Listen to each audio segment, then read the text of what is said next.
Good morning, friends. Welcome to Rocky Mountain Gardens. And today I'm going to take you outside into my garden as I get ready for spring. And we're going to be taking care of some spring cleanup and also taking care of the birds who live here in our neighborhood. So go ahead and continue watching and enjoy. Hello, guys. Even though it's February 1st, we are having a day here in Colorado where it is sunny and in the 50s. So I thought I would take advantage of this day to trim back this, it is a red twig dogwood, and as you can see, it has grown up over my fence, above my fence, and it will be blocking my view of Pikes Peak this summer if I do not do something about it. And red twig dogwood can be just hacked back almost to the ground. It will just come right back up, although I won't cut it that short. And so we're going to get started on this today, and I'll have one job done for the spring cleanup. So I'm going to be using two tools, my hedge trimmer and my lopper, to get the thicker branches out because there are a few dead branches in the bush. Here I am using my hedge clippers, and I noticed I was having trouble with them. They're not quite as sharp as I remember, so I switched over mostly to using my lopper, as you can see right here, pulling out those branches near the Japanese lilac tree that I have growing next to the red twig dogwoods. I was thinking about doing a video on how to sharpen your garden tools this spring, and if you're interested in that, let me know down below in the comments. But here, as you can see, this was quite a lengthy project, but it it's just something that needs to be done, and here we are. We'll show you the finished look. So here is my finished job.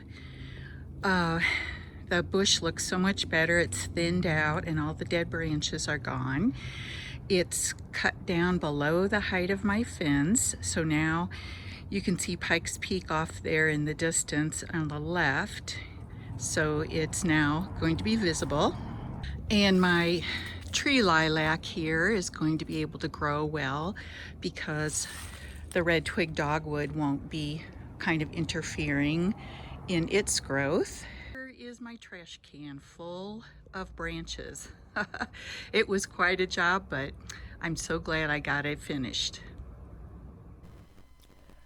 Well, guys, I must admit that I was lazy over the winter and put away my bird feeders without washing them.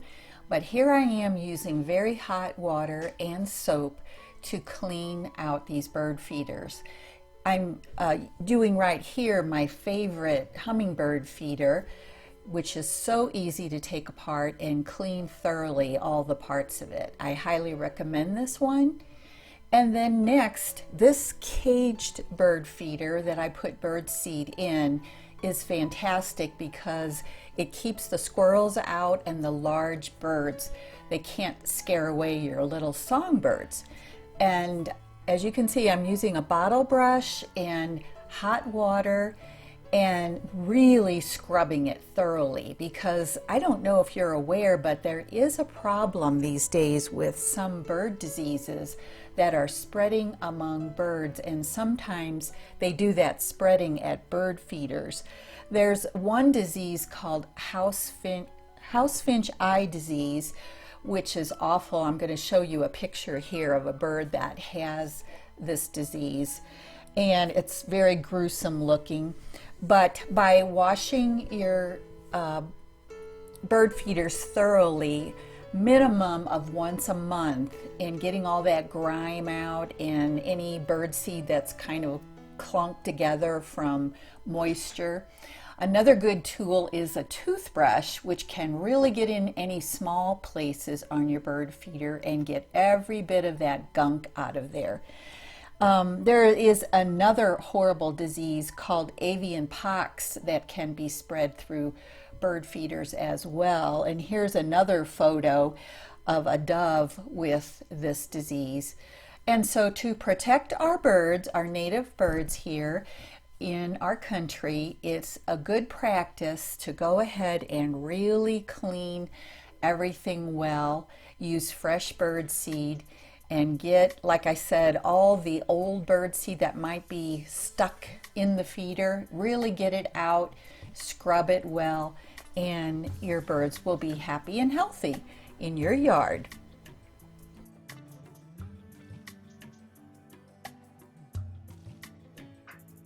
I actually have 2 bird feeders and 2 hummingbird feeders in my yard. And this last one is a glass hummingbird feeder that is so pretty, but it is a little bit more difficult to clean than the first one that you saw in the video. But again, using very hot water, that's why I'm wearing gloves, as you can see, and my bottle cleaner, and getting into the glass, you'll see me doing that now, will really help protect the hummingbirds also.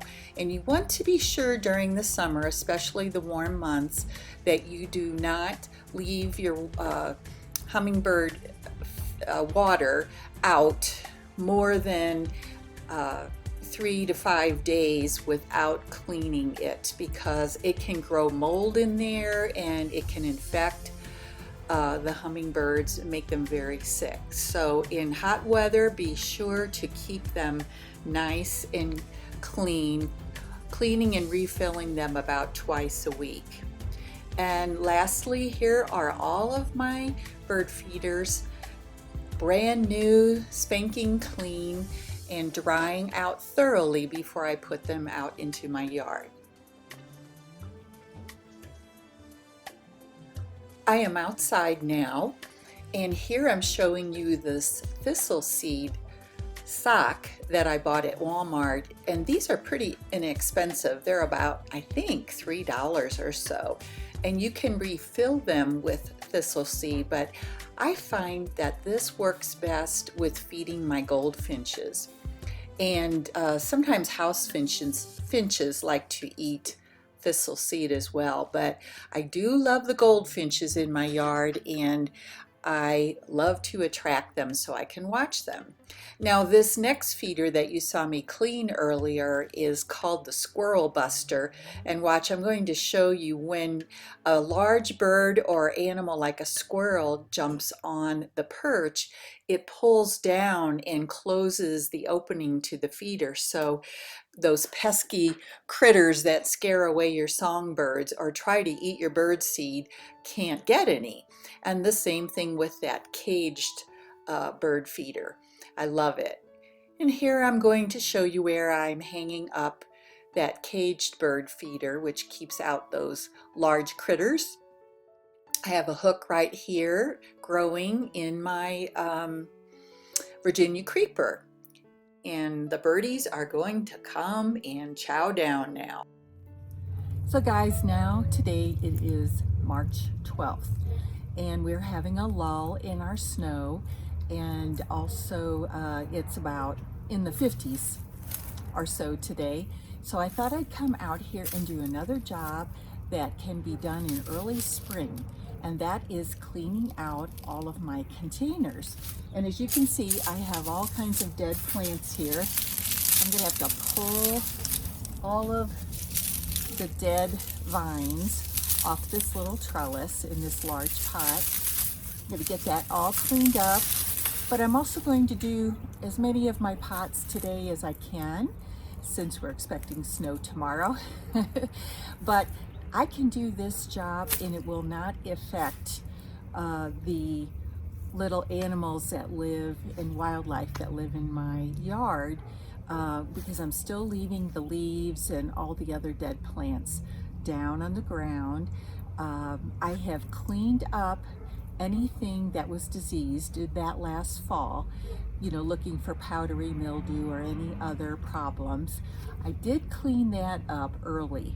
However, now I'm leaving the rest of the plants, you know, the perennials that have died back, and I'm leaving their dead leaves and everything there because it offers protection over the winter for the small animals. But importantly, it also here in Colorado provides some insulation for the roots of all of my perennials, and that will help them make it through the winter without freezing too much. By digging down and removing all the old roots out of the potting soil, and of course any dead leaves or stems, I'm getting this all ready. And guys, when you have especially the large pots, you do not need to pull all the soil out and replace it with brand new potting soil every year. Just dig around, make sure you've gotten out all the roots like I'm doing here, and then you can put more on top later in the spring when you're ready to plant. And of course, you must be sure to add some slow release fertilizer into the new soil before you do plant new annuals into your pots. And just getting them ready this far makes your job much easier later.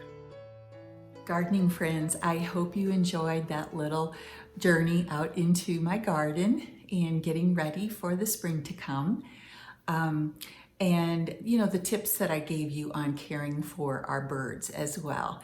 I've always been a bird lover and really enjoy watching them in my yard, and you can too by having a few bird houses, a few feeders, and just taking care of them and making sure they're clean like we talked about.